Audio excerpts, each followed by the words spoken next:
So usually when we talk about getting a medical diagnosis, there's this deep, comforting expectation of precision. Like you break your arm, you get an X-ray, and there's that jagged, undeniable white line right on the film. Right, it's totally binary.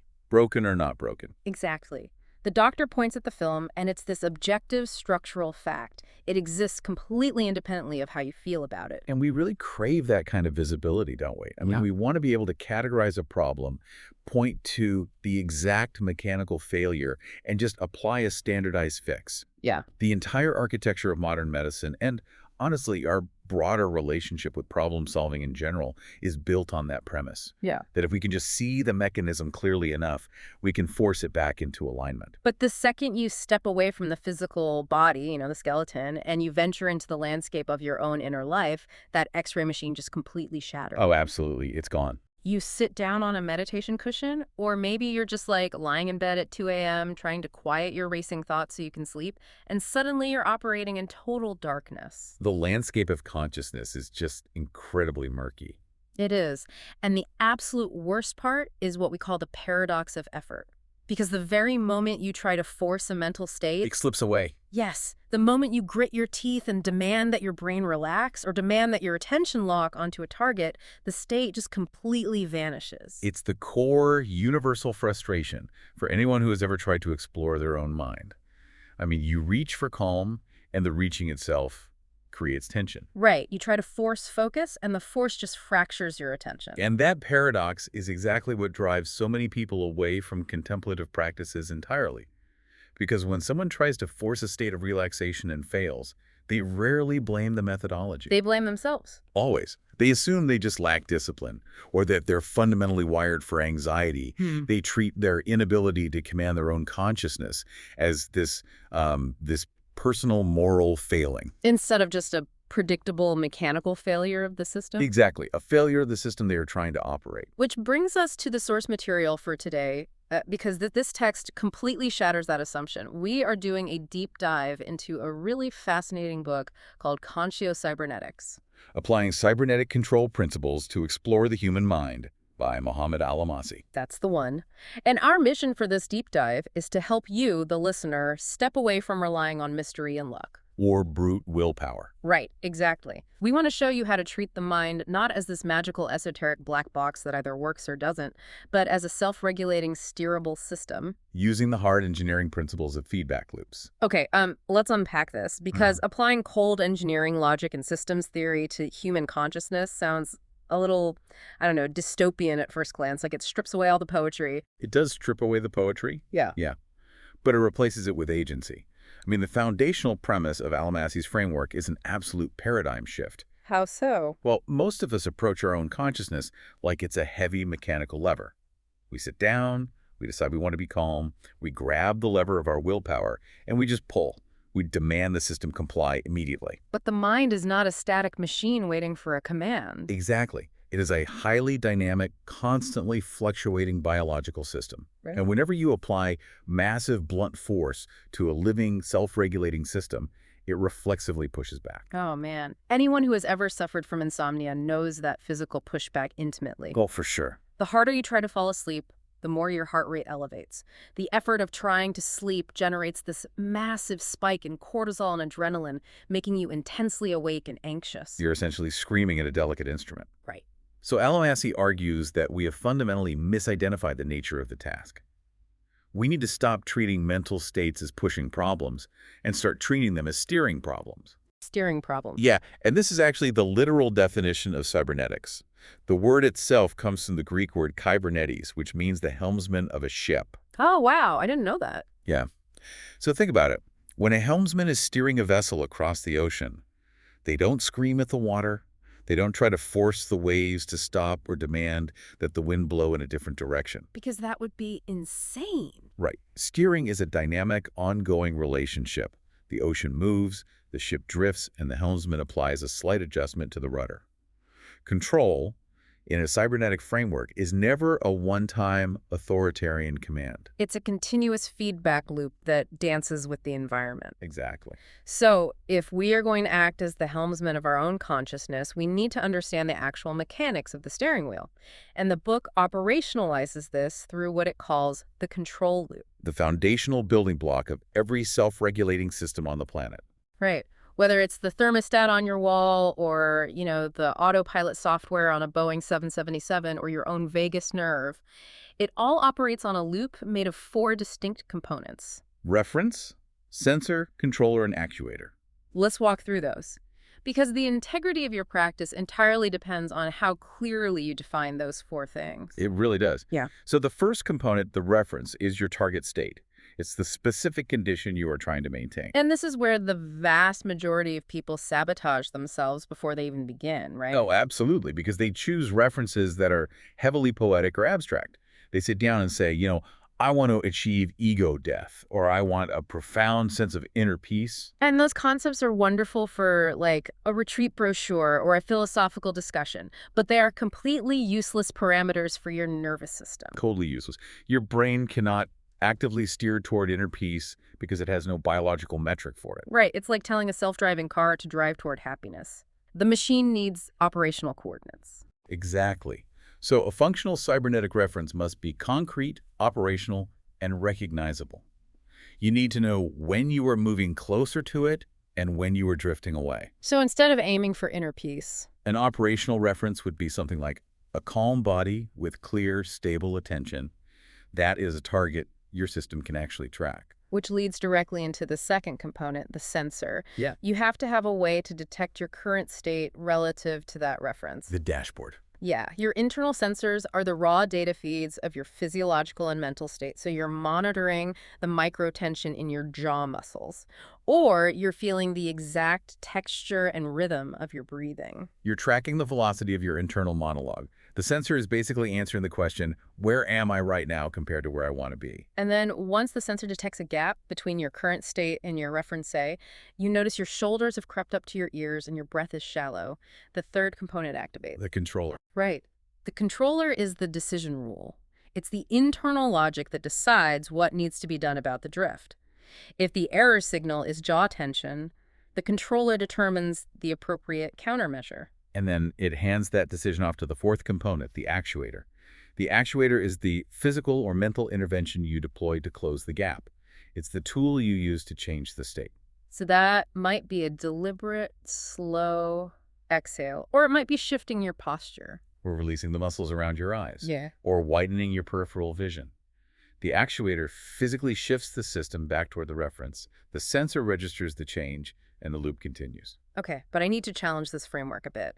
On behalf of anyone who has spent time in traditional mindfulness or Eastern contemplative practices. Sure, lay it on me. Because a massive pillar of those traditions is the concept of non-striving. Letting go of goals entirely. Dropping the ego's desire to manipulate the moment. Right, the whole just be philosophy. Exactly. So if we are explicitly setting a reference target and constantly measuring our performance against it, aren't we just importing our corporate goal-obsessed mindset into our inner life? Doesn't the very act of tracking a target create the exact psychological tension we're trying to escape? That's a great question, and the conflict between striving and letting go is a classic hurdle. But the cybernetic model actually resolves it beautifully. How? The mistake is assuming that a reference is a rigid, microscopic point of perfection that you must ruthlessly balance on, like a tightrope. Okay. In Conscio-Cybernetics, a reference is not a tightrope. It is a wide region. It's a window of acceptable states. Think of it like a lane on a highway. Oh, I like that. You do not panic and violently jerk the steering wheel every time your car drifts 2 inches to the left. As long as you are generally within the lane, you let the system coast. You only apply an actuator when the drift threatens to cross the rumble strip. Exactly. And if you eliminate the reference entirely in the name of non-striving, you aren't meditating. You're just daydreaming on a cushion. Engineers call that an open-loop system. Right. An open-loop system has no feedback mechanism. You just apply an input and hope for the best. You run a generic breathing technique for 20 minutes, cross your fingers, and hope you stumble into a relaxed state. And if it works, you don't know why. And if it fails, you have zero data on what went wrong and no mechanism to course correct. Exactly. So by adopting a closed-loop practice, you replace blind hope with gentle informed correction. You need the reference to know if you are drifting into sleep or spinning into rumination. Having a target doesn't mean you're forcing the system. It means you are maintaining spatial awareness of your own mind. Yeah, that's exactly it. And the ultimate realization for you, as the listener, is that you aren't building this control loop from scratch. You already have one running 24/7. Your nervous system is a relentless regulatory machine. Right. If you sit perfectly still in a silent room and try to do absolutely nothing, your mind will still drift, and your internal controller will still apply actuators, but it will default to your unconscious habits. You'll feel a slight rise in anxiety, and your default actuator will be to pull out your phone and scroll. Or you'll feel a drop in energy, and your default actuator will be to slump your shoulders and start ruminating on an argument from yesterday. Conscio-Cybernetics isn't about inventing a new machine. It's about walking into the control room of your brain, looking at the levers you already possess, and deciding to steer consciously rather than being driven by your unexamined reflexes. It's the shift from being a passive victim of your nervous system to an active, collaborative participant in your own regulation. Beautifully said. So the conceptual loop is solid: reference, sensor, controller, actuator. But applying this in a sterile vacuum is very different from applying it in the real world. Oh, vastly different. Reality is messy. Right.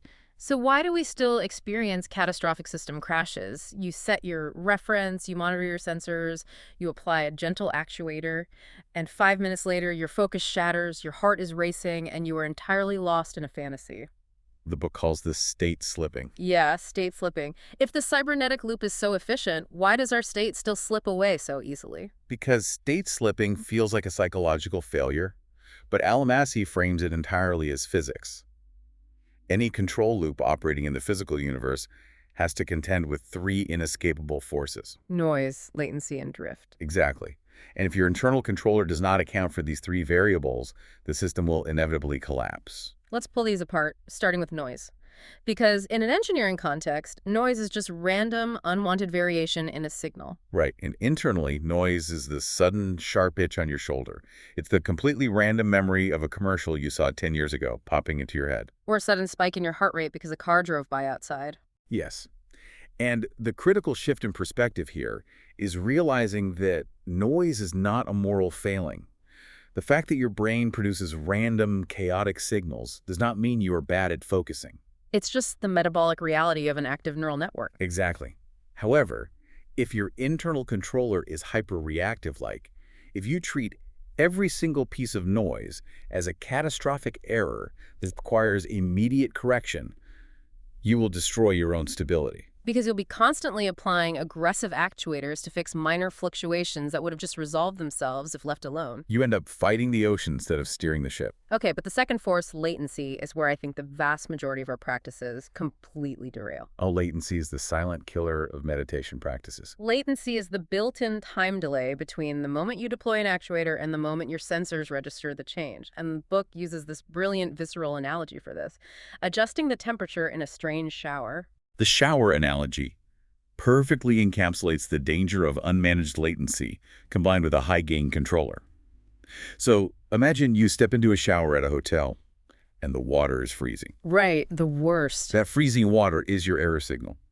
So you reach out and turn the dial toward hot. That is your actuator. But because the hot water heater is 2 floors down in the basement, the hot water takes several seconds to travel up the pipes. And you are standing there shivering, and the water hasn't changed. Because of the latency in the pipes, your sensor is still registering freezing. So your controller assumes the actuator didn't work. And what do? You increase the gain. You crank the dial all the way to maximum heat. You apply massive force because you're impatient. Exactly. And then, 5 seconds later, the delayed effect arrives all at once. The water turns to scalding steam. You have massively overshot your target window. And in absolute panic, you violently jerk the dial all the way back to the cold side. Right. And a few seconds pass, the latency clears, and you're freezing again. You are locked in a cycle of wild oscillation, swinging violently back and forth past your target temperature. Engineers call this hunting. The system is hunting for equilibrium, but tearing itself apart in the process. And we do the exact same thing to our nervous system. Every single day. You sit down to relax, You take a slow, deep breath. You don't feel instantly relaxed because neurotransmitters and hormones take time to diffuse through your body.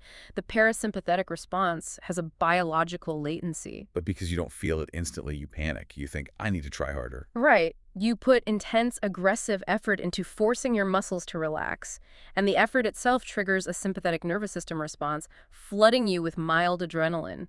You overshoot the target and end up agitated. Then, feeling agitated, you try to aggressively force yourself to calm down, creating more tension.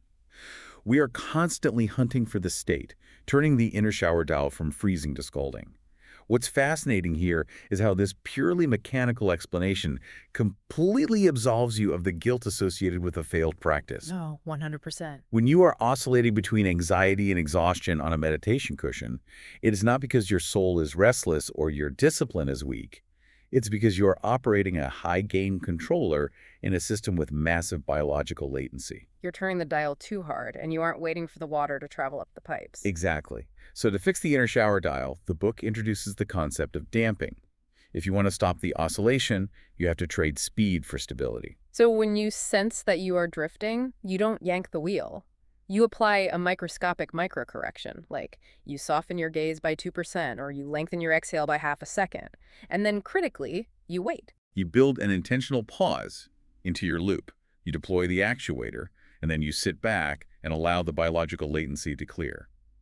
You let the system integrate the instruction before you decide if you need to apply another correction. Which brings us to the third force, drift. And drift is distinctly different from noise. Right. Very different. Noise is a sudden, sharp spike.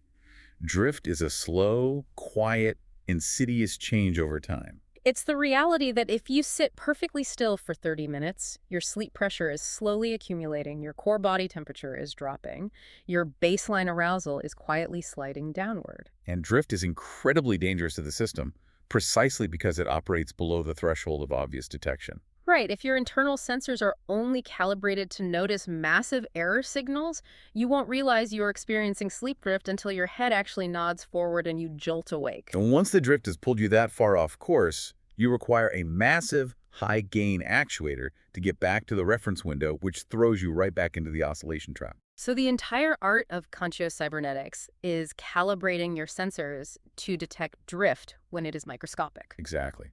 If you can notice the very first subtle heaviness behind your eyes, you can apply a tiny, low-effort actuator to stay in the lane. You correct the trajectory before the car leaves the asphalt. Okay, so we understand the physics of the environment. We know we are managing noise, latency, and drift. But what exactly are we managing them on? The instruments. Right. If we're the helmsman, we need to know what instruments we are reading. Right. And Almasi provides a highly specific, low-dimensional state space. He gives us 4 primary variables that make up the dashboard of consciousness. These are the dials you are actually reading when you check your internal sensors: arousal, relaxation, attention, and imagery. And the way these 4 interact completely redefines how we think about mental states. Let's start with arousal, because it functions as the raw power supply for the entire system. Arousal is your overall activation level. It spans from deep, sluggish lethargy on one end to highly wired, jittery panic on the other. If your arousal dial drops too low, the internal controller literally loses the power to function, and you fall into a microsleep. If the arousal dial spikes too high, the system is flooded with so much energetic noise that the controller is overwhelmed by impulse. You lose executive function at both extremes. The second dial is relaxation. And here, the book dismantles a fundamental misconception that traps almost everyone. Oh, is the huge one. Because most of us intuitively believe that relaxation and alertness are opposites. We think they exist on a single slider. If you want to increase relaxation, you have to decrease alertness. But Almasi points out that sedation is the opposite of alertness. Relaxation is something else entirely. Relaxation in the cybernetic model is strictly defined as the reduction of physical and mental noise. Right. When your body is tense, your nervous system is screaming with sensory data. Yay. Your tight jaw, your shallow breathing, the tension in your lower back, these are all high-volume error signals that constantly demand the attention of your internal controller. And when you relax those muscles, you are muting the noise. You are cleaning up the signal. But many people, because they confuse relaxation with sedation, turn down their arousal dial alongside their physical tension. They relax themselves directly into unconsciousness and then conclude that it is impossible to be deeply relaxed and highly alert at the same time. because they don't realize they have two separate dials, which introduces the target region that most contemplative practices are actually aiming for. The book calls it calm alertness. It is not a mystical frequency you tune into through pure grace.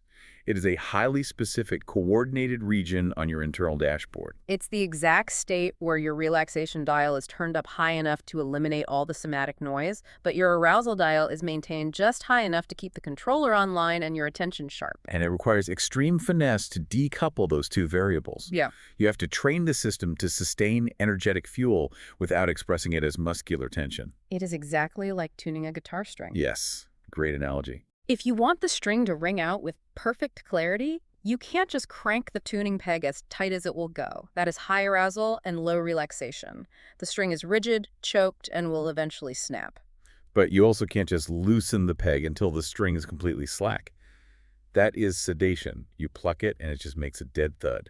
You have to find that exact dynamic point of tension where the string has enough potential energy to ring, but enough flexibility to vibrate. Calm alertness is that resonance. The third dial on the dashboard is attention. And in this framework, attention is not a measure of how hard you are squinting your eyes or how intensely you are gripping a thought. It is measured by stability and style. Stability and style, break that down. Stability refers to your time to return. When your attention drifts to a distraction, how quickly does the loop correct it? And style refers to the texture of the focus. Is your attention tight and piercing or broad and soft? And a tight, strained style of attention almost always creates instability. Because if you try to lock your mind onto a single point with a vice grip, it feels like a cage. And the biological system instinctively fights against constraint. So the mind violently rebels and tries to escape the cage, generating massive noise. And the final dial on the dashboard is imagery. This is a brilliant inclusion because Western psychology often dismisses mental imagery as mere distraction, but Almasi treats it as a core state variable. Imagery ranges from a blank internal screen to vivid, immersive, multisensory narrative hallucinations. And the crucial insight is how imagery interacts with the other three dials. As you turn up relaxation and physical sensory input fades, imagery naturally begins to rise to fill the void. This is what happens in the hypnagogic state, right on the edge of sleep. Right. And if your imagery dial spikes and your attention dial is loose, you will get sucked into the hallucination. You will start daydreaming. And once you are absorbed into the daydream, your executive controller goes offline. The daydream might feature a stressful scenario, which causes your arousal dial to suddenly spike. And in 5 seconds, your entire system architecture has collapsed, all because one dial drifted out of range and triggered a cascade. When you understand the dashboard, state slipping stops looking like magic and starts looking like basic mechanics. Okay, so now that we have the dashboard and we know how to read the dials, the immediate question is, how do we actually move them? Right, the tools. If my arousal is spiking or my attention is destabilizing, what are the actual levers I pull? This introduces the concept of the actuator library, which is governed by one of the most important laws in systems theory, requisite variety. Ashby's law, formulated by the cybernetician W. Rosh Ashby. The law states that only variety can destroy variety, which, if we translate that out of engineering speak, means that the complexity of your internal steering system must match the complexity of the environment you are trying to navigate. Right. If the environment can throw 10 different kinds of disturbances at you, your actuator library must have at least 10 distinct tools to counter them. If the only tool in your actuator library is push harder, you are doomed. Completely doomed. You will encounter a day where your system is flooded with caffeine and high-frequency noise, and pushing harder will just add more noise. And the next day, you'll be exhausted and slipping into sedation, and pushing harder will exhaust your remaining arousal entirely. Ashby's law dictates that a stable mind requires a diverse toolkit. You need a specific actuator for high arousal noise, a different actuator for low arousal drift, and another actuator for attention fragmentation. Let's actually open up this actuator library and examine the tools. The book leans heavily on breath as the primary controller, but it doesn't just say, take a deep breath. It gets incredibly specific about the neurobiology of respiratory interventions. It really does. For example, if your dashboard shows that arousal is spiking out of control, the specific actuator you deploy is exhale-weighted breathing. And the mechanics of exhale-weighted breathing are purely physiological. Yeah. When you inhale, your heart rate slightly increases, driven by the sympathetic nervous system. When you exhale, your heart rate slows down, governed by the parasympathetic nervous system via the vagus nerve. So by intentionally making your exhale longer than your inhale, you are mechanically forcing a parasympathetic dominance. You are biologically dampening arousal. But because we are operating a closed-loop system, you don't just do this blindly for 30 minutes. Right. You apply the exhale weighting only until your internal sensor detects that the arousal drift has reversed, and then you immediately return to a neutral breath. If you keep holding the actuator down, you will overshoot the reference window and slide into sluggish sedation. Exactly. And what if the problem isn't a spike in arousal, but a chaotic instability in attention? Like the system is just highly noisy. For that, the actuator library includes resonance breathing. This is typically paced at around 0.1 hertz, which translates to roughly 6 breaths per minute for the average adult. Why that specific frequency? What is happening at 6 breaths a minute? At zero point 0.1 hertz, you hit the resonant frequency of the cardiovascular system. Your heart rate, your blood pressure rhythms, and your respiratory cycle all synchronize. It maximizes your heart rate variability and heavily stimulates the baroflex, which regulates blood pressure. So from a cybernetic perspective, resonance breathing acts like a heavy gyroscope in a ship. It creates a massive, stable physiological rhythm that pulls the erratic mental noise into alignment. It's a recentering gear that quickly stabilizes the entire control loop. Another fascinating category in the actuator library is sound. We are all familiar with using audio tracks to manipulate our states, right?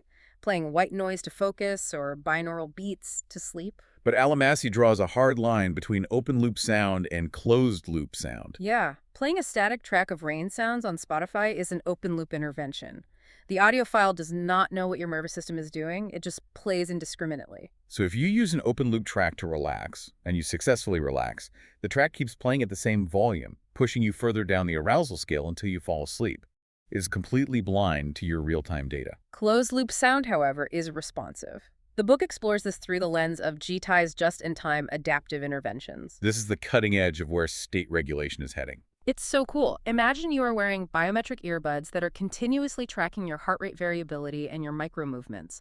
The software acts as an external sensor and controller. And if the algorithm detects that your arousal is dropping and you are drifting into a micro-sleep, the earbuds deliver a tiny, subtle auditory tone, a micro-actuator, just sharp enough to bump your alertness back into the target window.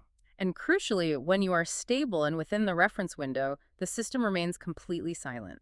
It only intervenes when the drift exceeds a specific threshold. It acts as an externalized scaffold for your internal loop. Alongside audio, the actuator library includes cognitive tools, specifically attention steering and the design of focus locks. A focus lock is basically an anti-rumination architecture. When most people try to focus on their breath, they attempt to shrink their awareness down to a microscopic point at the tip of their nose, and they try to build a titanium wall around it to keep thoughts out. That is a high-cost, brittle system. A focus lock redesigns the space. You intentionally maintain a wide peripheral awareness. You anchor on the breath, but you keep the sensory field open. And when a distracting thought inevitably arises, it appears within the larger field of awareness rather than hijacking your entire visual and auditory system. Because the thought doesn't shatter the whole state, returning to the anchor breath is computationally cheap and easy. Here's where it gets really interesting and potentially controversial for an engineering framework.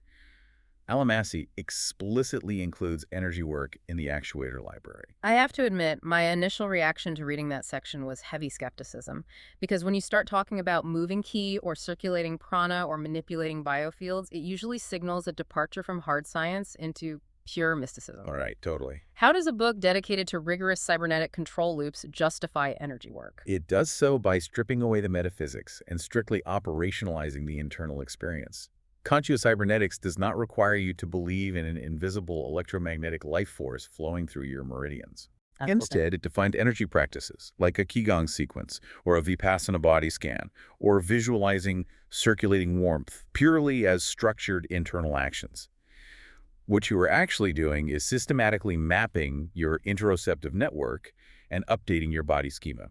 You are taking your attention dial and moving it through highly specific, complex internal coordinates. Precisely. You don't need a metaphysical belief system to measure the efficacy of that action. You simply deploy the circulating energy actuator and monitor your dashboard. Does moving your attention in a continuous loop through your limbs prevent your mind from getting stuck in verbal rumination? Or does visualizing a heavy sinking sensation in your abdomen lower your arousal volatility without causing sedation? If the structured internal action successfully stabilizes your cybernetic loop, then it is a highly effective, valid actuator, regardless of the ancient vocabulary used to describe it. It is entirely empirical. You subject the esoteric to hard systems logic. It is incredibly grounding. So we have built the machine, we have our reference window, we know our sensors, we are watching the dashboard of arousal, relaxation, attention, and imagery, and we have a diverse actuator library. The system is perfect. In theory. Right, because there is a massive ghost in the machine that routinely destroys everything we've just built. The observer is not neutral. The person operating the tools is simultaneously the system being manipulated. This brings us to the realm of second-order cybernetics. Explain the difference. First-order cybernetics assumes a clean separation between the observer and the system. You are the engineer outside the box, tweaking the dials on a machine. Second-order cybernetics recognizes that in the realm of consciousness, the observer is inside the box. Your expectations, your interpretations, and the very act of checking your own progress act as powerful, invisible actuators that instantly alter the system state. The book illustrates this with a scenario that I think every single person who has tried to meditate or fall asleep has experienced. It calls it the almost there trap. Oh, I know this one intimately. You are lying in bed. You deploy a gentle breathing actuator. The noise fades. Your arousal drops. You enter that perfect window of calm alertness. Your inner screen is quiet. And your internal controller takes a reading, realizes you have hit the target, and generates a thought. Yes, I'm doing it. I'm completely relaxed. And instantly, the state shatters into a million pieces. The calm evaporates, your heart rate spikes, and you are wide awake, tense, and furious. It's so frustrating. What exactly is happening in the neurobiology there? Why does noticing success trigger catastrophic failure? The collapse is driven by the mechanics of expectation and excitement. When your internal sensor registered success, it didn't just passively record the data, it triggered an interpretive story. I am finally achieving the goal. Right. That psychological interpretation immediately triggered an autonomic response, excitement, or perhaps a sudden fear of losing the state. And excitement is mediated by the locus coeruleus, releasing a spike of norepinephrine. You essentially just dumped a shot of adrenaline into the system. You cranked the gain on your arousal dial all the way to maximum. The spike in arousal violently pushes you out of the reference window, blowing the state to pieces. It is the Hawthorne effect applied to your own brain. In sociology, the Hawthorne effect describes how individuals alter their behavior simply because they know they are being observed in an experiment. Our minds do exactly the same thing. The moment you turn a harsh, evaluative spotlight on your own mental state, the state morphs to defend itself against the observation. The observation itself is a massive disturbance to the system. If we connect this to the bigger picture, we see the exact same second-order mechanics operating the placebo effect. Neuroscience has definitively proven that the placebo effect is not just thinking you feel better. The expectation of relief actively engages endogenous opioid pathways in the brain, physically blocking pain signals. Your expectation is a biological actuator. Exactly. If you sit down to practice and you expect it to be a frustrating, difficult battle against your own mind, that belief literally tunes your internal sensors to amplify distress signals and primes your arousal dial to spike. Your interpretation dictates your biology. So how do we stop the observer from sabotaging the experiment? If I have to check my sensors to steer, but checking my sensors destroys the state, how do I navigate? Allemasi offers a non-negotiable golden rule for practice. Stabilize first, interpret later. Okay, what does that look like in action? When you are inside the practice session, you must radically quarantine your error signals. You keep the internal data purely descriptive.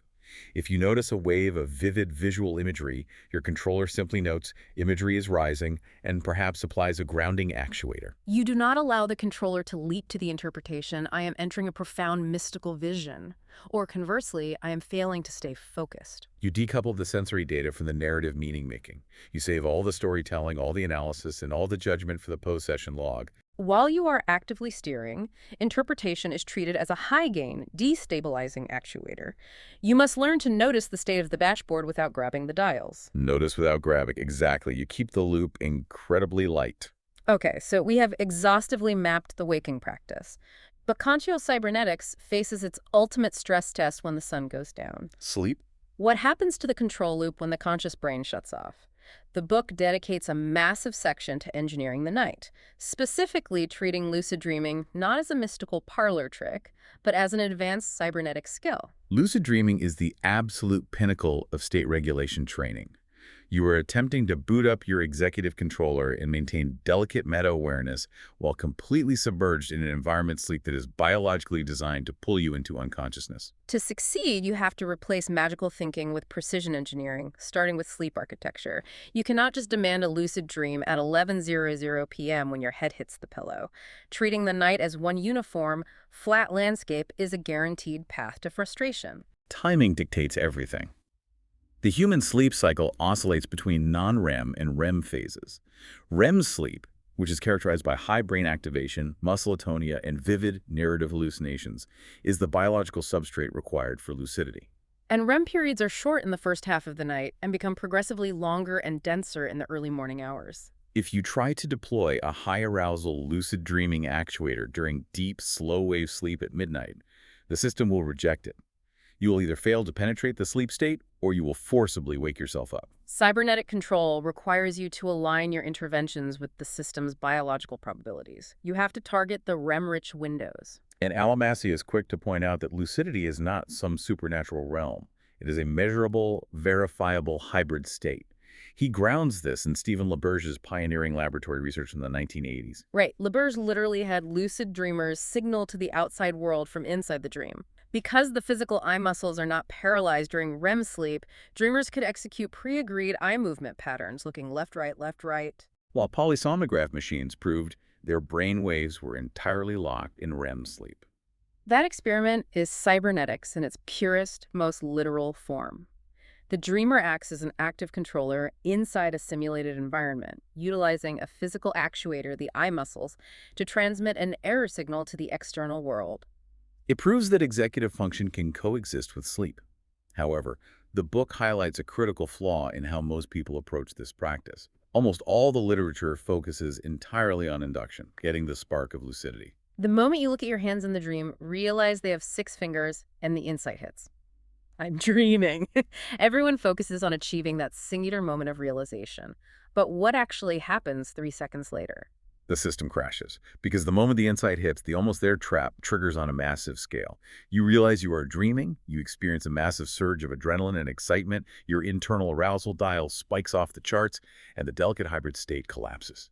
You either wake up immediately in your bed, heart pounding, or the surge of noise overwhelms the controller and you slip back into a chaotic, non-lucid dream. Induction is only the first half of the loop. The missing half of the training is stabilization. The absolute most critical skill in lucid dreaming is applying massive, immediate damping the second you become lucid. The microcorrection inside the dream is counterintuitive. You do not immediately try to fly or conjure up complex scenarios. You have to aggressively lower your arousal to protect the state. You ground the loop in sensory data. You rub your dream hands together to generate simulated tactile feedback. You drop to the dream floor and stare closely at the texture of the carpet. You are using simulated sensory actuators to stabilize the internal imagery and cool the engine down before you attempt to drive the car. But treating sleep as an engineering playground brings up serious questions about safety and ethics. State engineering is incredibly powerful. Right. If you are deliberately hacking your sleep architecture, setting alarms for 4 a.m. to catch REM cycles, spiking your arousal in the middle of the night, aren't you running the risk of completely destroying your actual biological rest? The risks are significant, which is why Almasi establishes incredibly strict ethical guardrails for the practice. The prime directive of Conscio-Cybernetics is to optimize for stability, not intensity. You must protect sleep continuity above all else. The framework explicitly forbids stacking destabilizers. If your baseline system is already compromised, if you are sleep deprived, if you are experiencing heavy emotional trauma, or if you are physically ill, you do not deploy intense high-gain lucid induction techniques. You use your practice solely to restore the baseline. The book is very clear on what constitutes a system failure.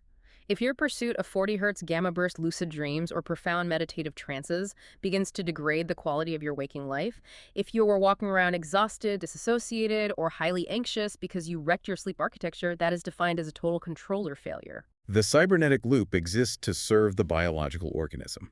If it is degrading the organism, the loop is broken. It is a profoundly grounded approach to altered states.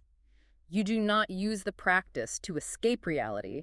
You use it to enhance your regulatory capacity within reality. But to ensure the practice is actually enhancing your capacity, we have to look at how we track the data. How do you measure progress when the system you are measuring is invisible? This takes us into the critical domain of measurement, baselines, and Conscio-Tech. In any engineering discipline, data is meaningless without a baseline. If you don't know what the standard operating parameters are for your specific idiosyncratic nervous system, every single fluctuation looks like an emergency. If you haven't established a personal baseline, you will chronically misinterpret your internal sensors. You might sit down to practice, feel incredibly sluggish, and immediately trigger an interpretive story that your practice is degrading. You will think, I'm losing my touch, my controller is failing. But if you had a baseline, you would realize that you simply didn't sleep well 2 nights ago, and your system is exhibiting a perfectly normal, predictable metabolic dip. The baseline contextualizes the noise. Once you understand your baseline, you can track the single most important metric in the entire book. Almasi argues that the true measure of mastery is not duration. It is not, I sat perfectly still with an empty mind for 45 minutes. That is a brittle, almost impossible standard that ignores the reality of internal noise. The ultimate metric is time to return, or TTR. Time to return, or inner settling time. This metric completely forgives the human condition.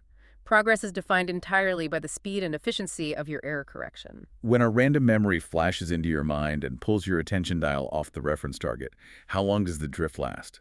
Does it take you 12 minutes to realize you were daydreaming, followed by 3 minutes of angry, high-gain effort to force your focus back to your breath? Or do you notice the drift in 4 seconds, apply a soft microscopic actuator, and glide seamlessly back into the target window? The shortening of that time to return is the absolute proof that your cybernetic loop is becoming highly efficient. You aren't eliminating distractions, you are just processing and correcting them with zero friction. And to track that efficiency, we are increasingly turning to technology. We all have wearables now. We track HRV, heart rate variability, and EDA, electrodermal activity. We are trying to externalize our sensors. But Almasi issues some heavy caveats about relying on consumer tech. Physiological proxies are incredibly useful as secondary data feeds. They can reveal macro trends over months, showing an overall settling of your autonomic nervous system, or they can highlight hidden arousal spikes during your day that your conscious mind was rationalizing away. But they are proxies, not the absolute truth of your state.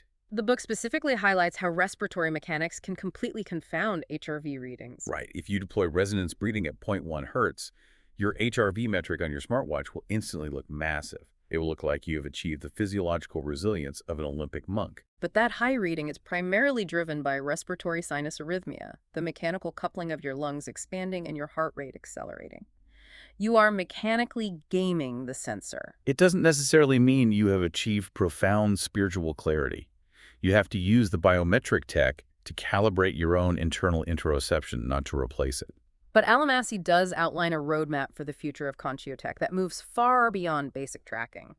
He envisions a transition from isolated personal experiments towards sophisticated, closed-loop, JITE mobile platforms. The vision is a wearable ecosystem that acts as an invisible, perfectly timed actuator library.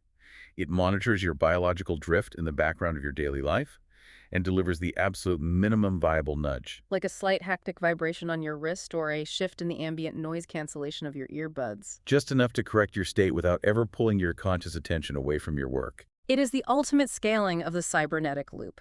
It outsources the heavy lifting of the internal controller to an external scaffold, protecting us from the harsh over-control we constantly inflict on ourselves. Which brings us back to the listener.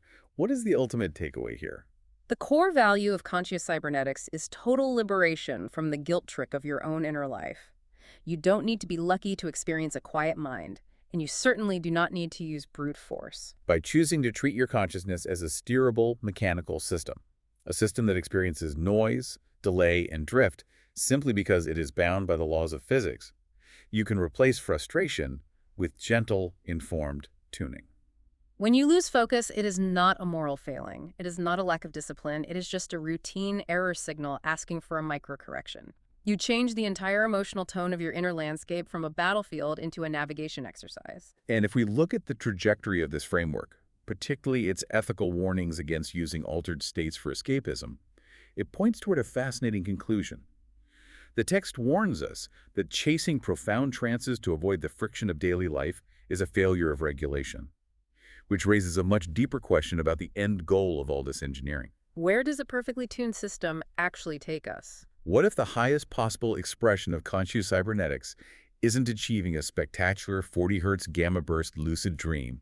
What if it isn't reaching a profound dissociative mystical trance that temporarily takes you out of the world? What if the ultimate goal of perfectly tuning your internal feedback loop is simply optimizing your baseline states so flawlessly and managing your time to return so efficiently that ordinary waking reality, the act of washing the dishes, of having a complex conversation with a friend, of feeling the temperature of the air on your skin, suddenly becomes the most vivid, frictionless, and profound experience available to you?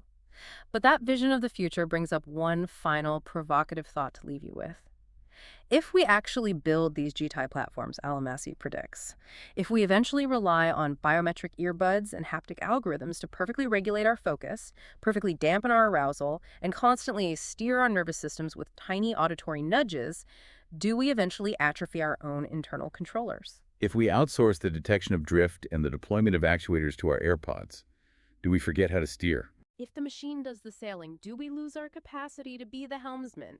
It is something to deeply consider as we build the dashboard of the future. Next time you sit down to focus, remember, you are not pulling a heavy lever, you are steering a ship. Account for the latency, keep your hands light on the wheel, and watch for the drift. We'll catch you on the next deep dive.